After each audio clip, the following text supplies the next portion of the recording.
What's up, guys? Iceman here. Welcome to the Diablo 4 Research Institution. Appreciate you guys coming by. Like this damn video if you will. Subscribe to the page. And swat that bell so you're notified next time I post a video. And blessings to my patrons. Links in the description below. And may you have many wives. Those who support the Ice Boy. So nonetheless, Season 5 is upon us. And I will be posting videos in Season 5 on this channel. I know I've talked shit about Diablo 4 in my last couple videos here and there.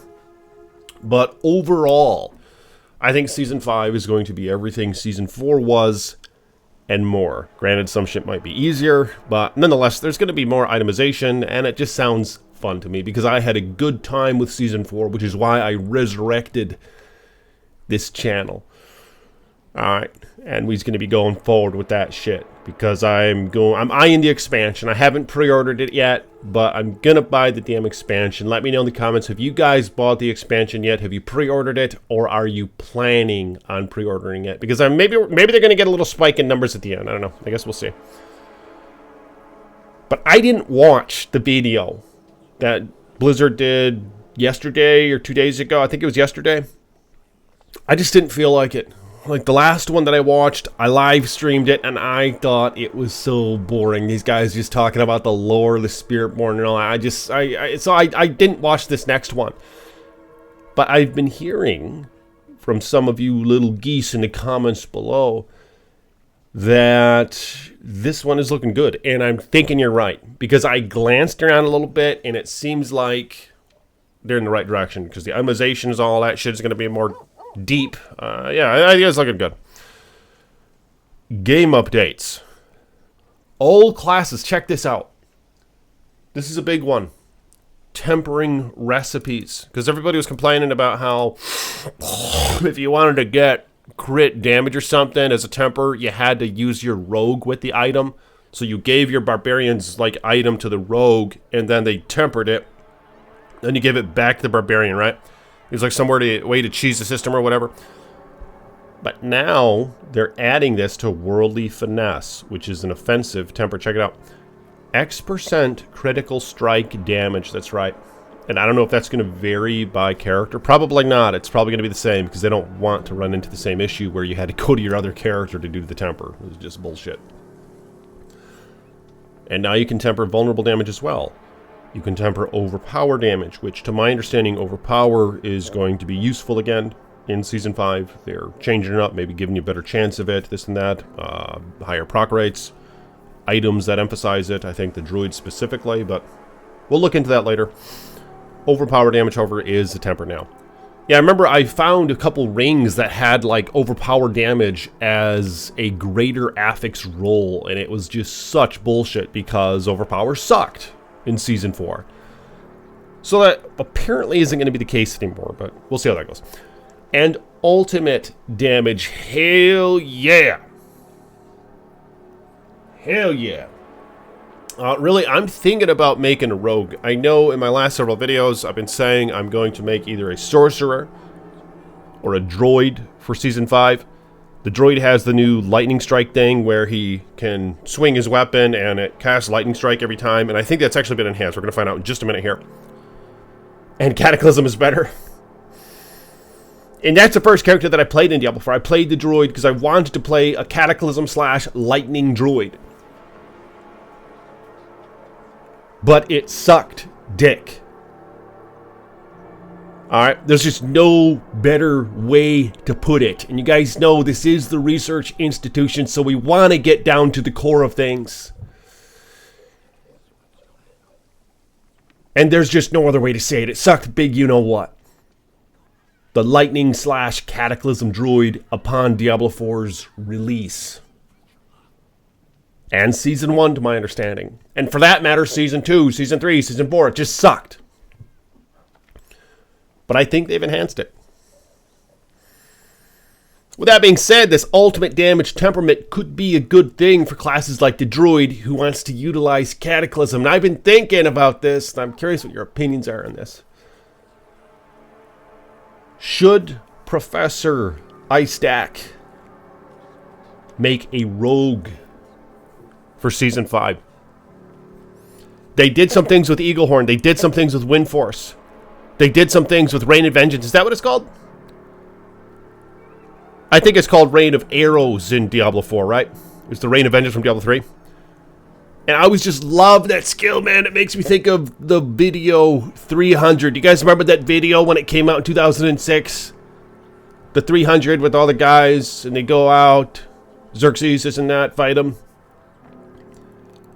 You remember that scene where the guy's like, our arrows will blot out the sun. Rain of Vengeance just reminds me of that. It embodies that. Literally. You shoot that shit up in the air and it just rains. I just love the AoE, and I think there's nodes and all that help it follow you around the screen. I don't know, but I'm thinking about making a rogue. I hate to say it. And I hope I don't regret it. But I know rogue is a popular class, so what do you guys have to say about that? Let me know in the comments. Should Iceboy make a rogue, a sorcerer, or a druid for Season 5 start? Barbarian. Oh my god. Aspect of forward momentum. Knocking back an enemy grants 25 to 40% movement speed for 3 seconds. Oh my god. All sorts of other shit. Check this out. A unique ring for the droid. While Cataclysm is active, you gain unlimited spirit and deal 40 to 100% increased damage. Are you kidding me? Holy shit. I just loved Cataclysm. On paper, I loved the idea of it. And when I saw the trailer for Diablo 4, I saw him cast it. Just it shooting up dirt and shit. Little tornadoes going all over the place. And it was just awesome. He just felt like the god of the wind or something. But it sucked in practicality, you know? So, yeah, I'm glad to see that they're working on that. Let's see what else they have here. Aspect of rushing wilds. Mobility. Casting a companion skill grants 5 to 15% movement speed for 5 seconds, up to 15 to 45%. Oh my god. Are you kidding me? Aspect of running wild. Holy shit. That's what it should be called, but okay. Ultimate efficiency. A temperament recipe. Percent cataclysm cooldown reduction. Okay, so they're doing a bunch with that stuff. Necromancer, here's some other things for the Necro. And I think I'm going to make a video on the unique items because they've added a lot of unique items. Well, they've enhanced them. Alright? A lot more viable now. They've embedded sort of temperaments in them as you find them, things like that. So it could be really good. So I'm gonna make a video on the unique items. Let's check this out. Path of Trang-Ul, unique boots. Bone prison traps a larger area and fires 20 to 35 bone splinters at enemies trapped within. What? Increase your maximum essence by 2 to 8 seconds each time these bone splinters hit an enemy. Okay. Aspect of Unholy Tether. Casting Golem's active skill creates a bond between you for 6 seconds. While the bond is active, both of you are unhindered and gain 25 to 40% movement speed. Hell yeah! Inexorable Reapers. Another mobility. Yeah, apparently people were complaining that the Necromancer didn't have much mobility, so... Which is kind of why I wanted to go with the Sorcerer, because the Sorcerer has teleport. I thought that was cool. So a bunch of mobility shit. Alright, let's see what else they got. So here's Rogue, which I might play, so I want to see what's going on here. Shroud of Conduras, is that how you say that? Unique chest armor. Dark Shroud grants immune for 3 seconds, but your evade cooldown is increased by 9 to 3 seconds. Wow, 3-second immune, that's quite nice. Evading while Dark Shroud is active leaves behind an explosion that deals shadow damage and pulls in enemies. Hell yeah. Mobility, resource, all sorts of crap like that. Alright, so I don't know too much about the Rogue, but yeah, I might look into it because, like I said, The Eaglehorn and Windforce are classic Diablo items. They actually were out since Diablo 1. So I just kind of like the nostalgia behind those things, and I was hoping they would make them viable, you know, for Diablo 4.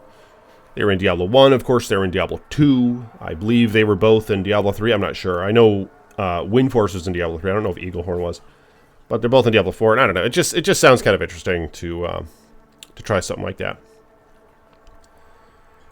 Wow, so a bunch of movement things. So we're all going to be running fast as fuck.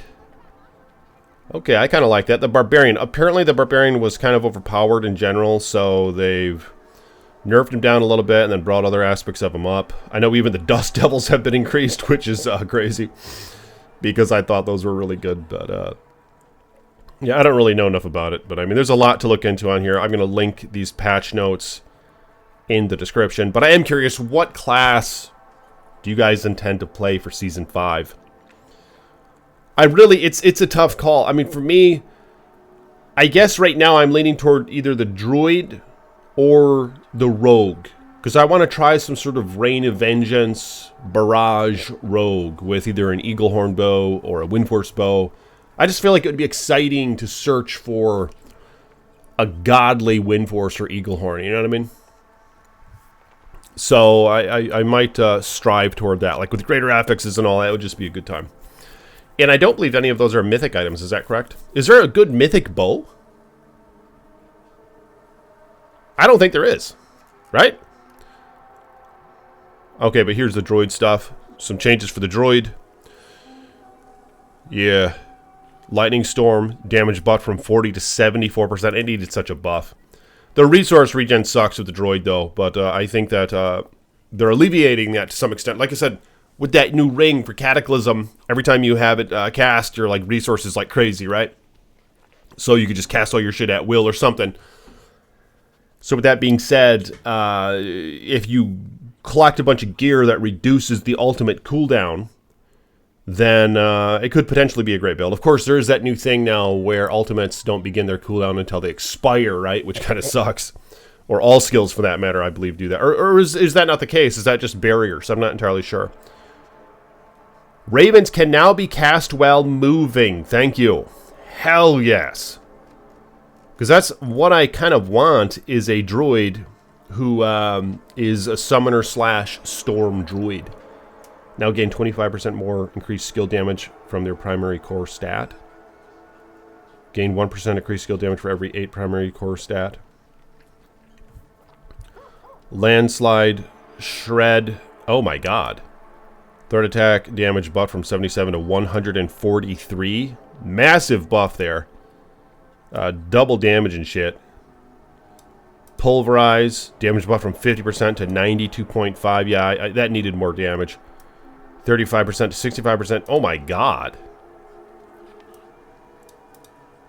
Are you kidding me? Hurricane. Remember how much that sucked at the beginning? The whole 17 damage thing? Damage buff from 187% to 346%. Oh my god. So I could be a Hurricane droid who runs around and swats shit with his claw with that weapon where if you swat shit with your claw, lightning strikes all over the place. And then I'm going to be casting Cataclysm. I mean, that sounds fun, you know? See, that's what I'm trying to go for here. And I know it's probably not going to be the top tier droid, but that's not what I'm going for here. I'm trying to take the spiritual journey, the path less traveled. I'm telling you guys. Consider joining me on this. Alright? And I don't mean like in-game and chilling in a little 4-party system. I mean, in a spiritual sense, join me on this. In that, you look at no guides. Alright? You go into this shit blind, like the old days. And you start reading the skills and shit. All of a sudden, everything is like a euphoric experience. You know, you find this or that to enhance this or that, and then you can experiment. And you can break on through, you know what I'm saying? You can perceive. It's amazing. So join me on this spiritual journey. Give me a hell yeah in the comments below if you guys are with me on that. Because this is like the way to play, alright? If you just copy-paste some build, it's just game over from the beginning. You're like, ah, fuck, this sucks. I just got to keep cycling through all this shit until I replicate this damn build that some other guy posted. You know what I mean? And it's game over. It's almost equivalent to cheating. How is that much different from playing Sonic back in the day and typing in like invulnerability in supersonic mode? Can someone let me know in the comments below, how is that much different from that? I mean, this game is all about the numbers crunch and the math, right? So if you just copy paste the number crunch and the math, then you win that part. And that's what most of the game is about. There's not much skill in this.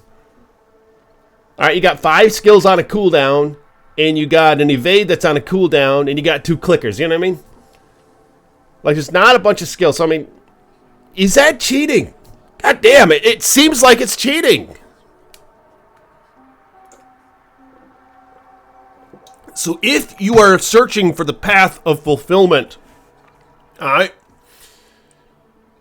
if you have that space within that needs to be filled, join me on this. For your own sake. Come on. Max roll icy veins, you dumbass. Just get off it. No, I don't mean to call you dumb. I'm messing with you to an extent when I call you names, but I'm serious when I say join me on this, because this is the path to fulfillment. Yeah, this is the real journey. All right, we ain't going to look at any of this bullshit. I'm going to block all that bullshit out. All those videos, top tier of this and that, billions and trillions of damage popping above the head, this and that. I mean, that's... Dog, by the time you get there, it's game over, all right?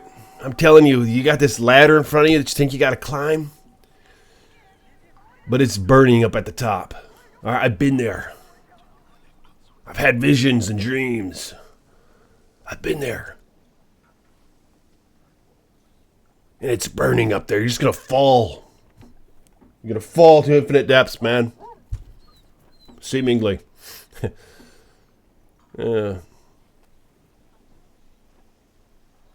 This is about continual ascension.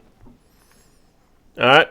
And there is no continual ascension if you just copy and paste the fucking thing and you're up at the top of the ladder. It's just, you're up there hanging out, like, oh, I'm at the top. And you're looking down and it just says burning.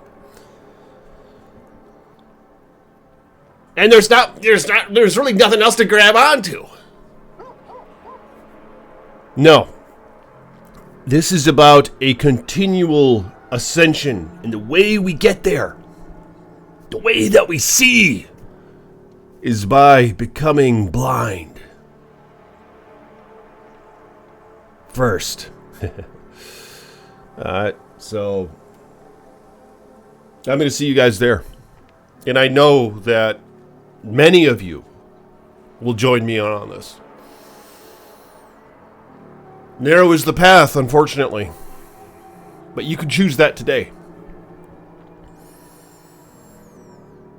Broad is the path that leads to destruction. But yeah, I'll see you guys tomorrow, alright? I'm going to link these in the description of this video, and we'll talk more about it. Peace be with you.